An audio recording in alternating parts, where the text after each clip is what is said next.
Representative Doug Collins, one of our favorite people in the House of Representatives. He serves on the Judiciary Committee. You've seen him often. He is now running for United States Senate in Georgia. I expect he will be the next senator from Georgia, but it's an odd calendar because it's a special election. Congressman, welcome back. Before we go to substantive questions, would you give people an update on the calendar for the election and how you feel it's going?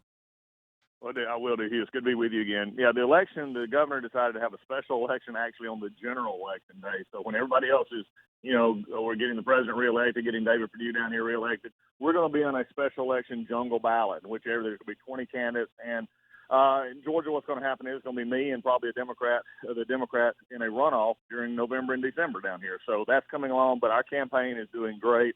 Numbers still look good. The people are responding to us because they know us. They trust us. They watched us work. And we've been able to provide that leadership in Washington, D.C. that they want for the state of Georgia. So it's been really good.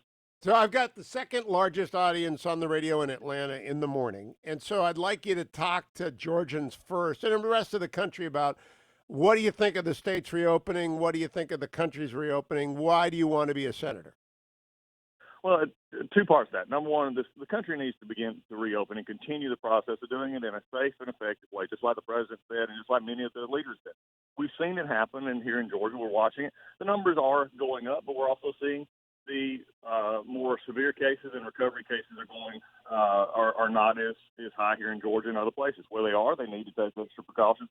But shutting down is not the option that we need to go back to, because between our health issues and between the economic issues, America has got to move through this, and I think that's what we need to be doing.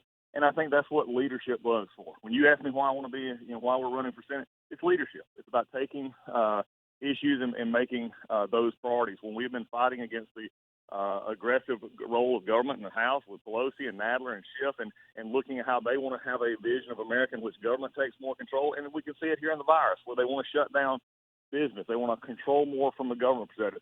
We need leadership that says conservative values are the ones that actually value people. We're the ones that actually say that people are important and that we need to make sure that we're doing everything to let them be the ones that succeed, not the government. Now, Representative Collins, let's turn to the most important issue of the startup, which is college football. I have been exchanging messages earlier with Coach Meyer, and I will let Urban Meyer speak for himself on this if he wants to talk. But I'll tell you what I think. I think that the Big Ten is the Roman Catholic Church of college football, and Ohio State is St. Peter's.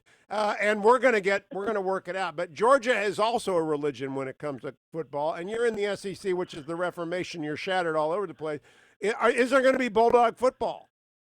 Oh, there needs to be Bulldog football. That lovely cathedral that we call Sanford Stadium with the hedges shining on a glorious Saturday afternoon with the sun coming up. It is time that people get back to normalcy, and I'm hopeful that football is going to be back because in the SEC, it is the preeminent conference, and from my opinion. Oh, stop! You can't sneak that in on my show. You can't, You can try and say preeminent conference. It is the darling of the big media conglomerates that are ruining politics in America. But no, come on. Yeah. So you think it's going to happen in reality? This is a serious subject that I was talking about with the coach. We need sports. These young men, especially, and young women who don't have opportunities to organize and be coached, they can't miss a year. It's like elementary school. These are different from nursing homes. They've got to get back out there. Oh, Hugh, I don't disagree. And you just hit something so important, and I'm so glad you did it because when you related talking about not only the sports needing to get out there, and they need to get back out there and have this time. And again, it's also there's a part of this dynamic that I want people to understand, and it's from my background. There's a spiritual, there's a physical, and there's an economic dynamic to this pandemic.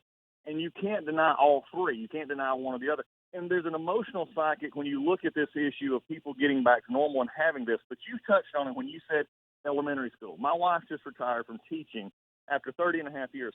And to keep schools closed and to keep kids away from teachers who are there wanting to help them grow, any kind of a delay in that, especially K through 5 time frame, is going to be devastating to many of those children, especially those in underserved areas, minority areas, and others in where they're struggling already. We've got to get them back. And for many of them, they don't have the attributes to go online and to learn online or have the support system.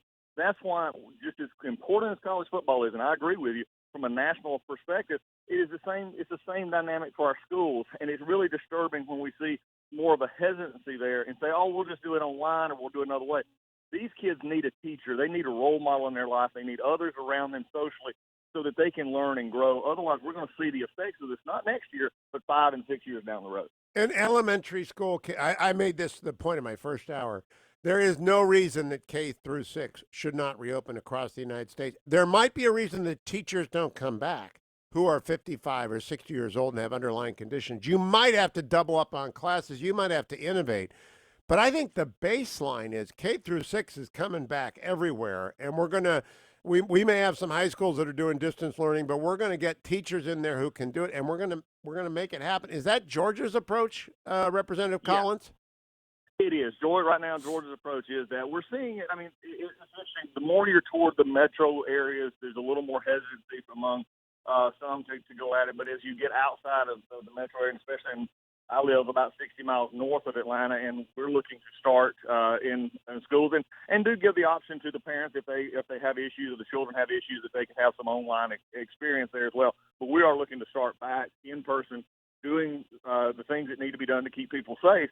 But we also understand that social and educational dynamic that needs to be there for these young minds to grow. I mean, look, when you look across the world, we're already having issues in math scores, science scores, and other things. We cannot afford to let our children be in a position to where they don't succeed. And the success comes from actual in-person instruction, giving them the encouragement.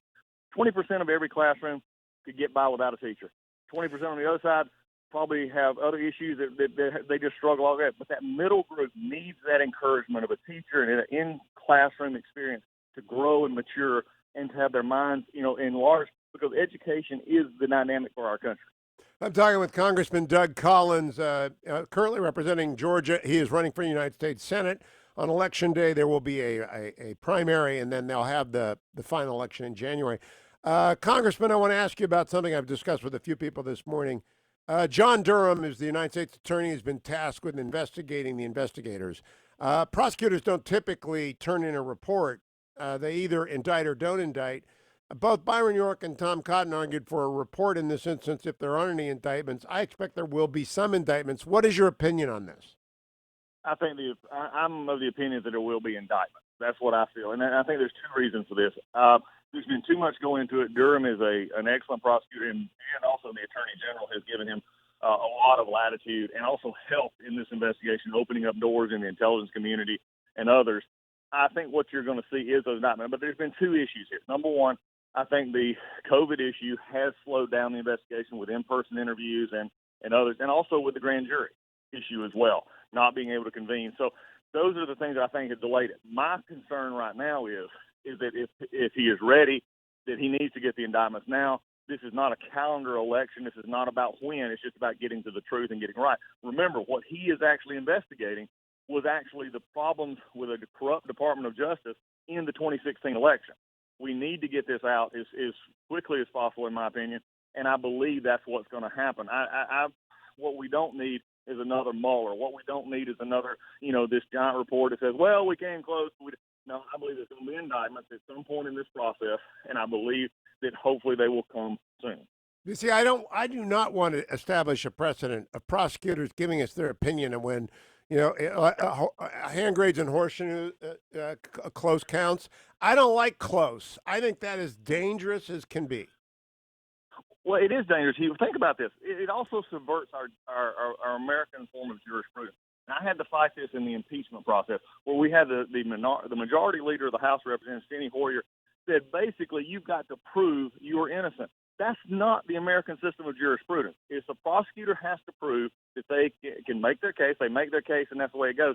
It's not for the defendant to have to say, well, this is why I'm not guilty. They make that case in their defense, but it always has to be that the prosecutor bears the burden of proof.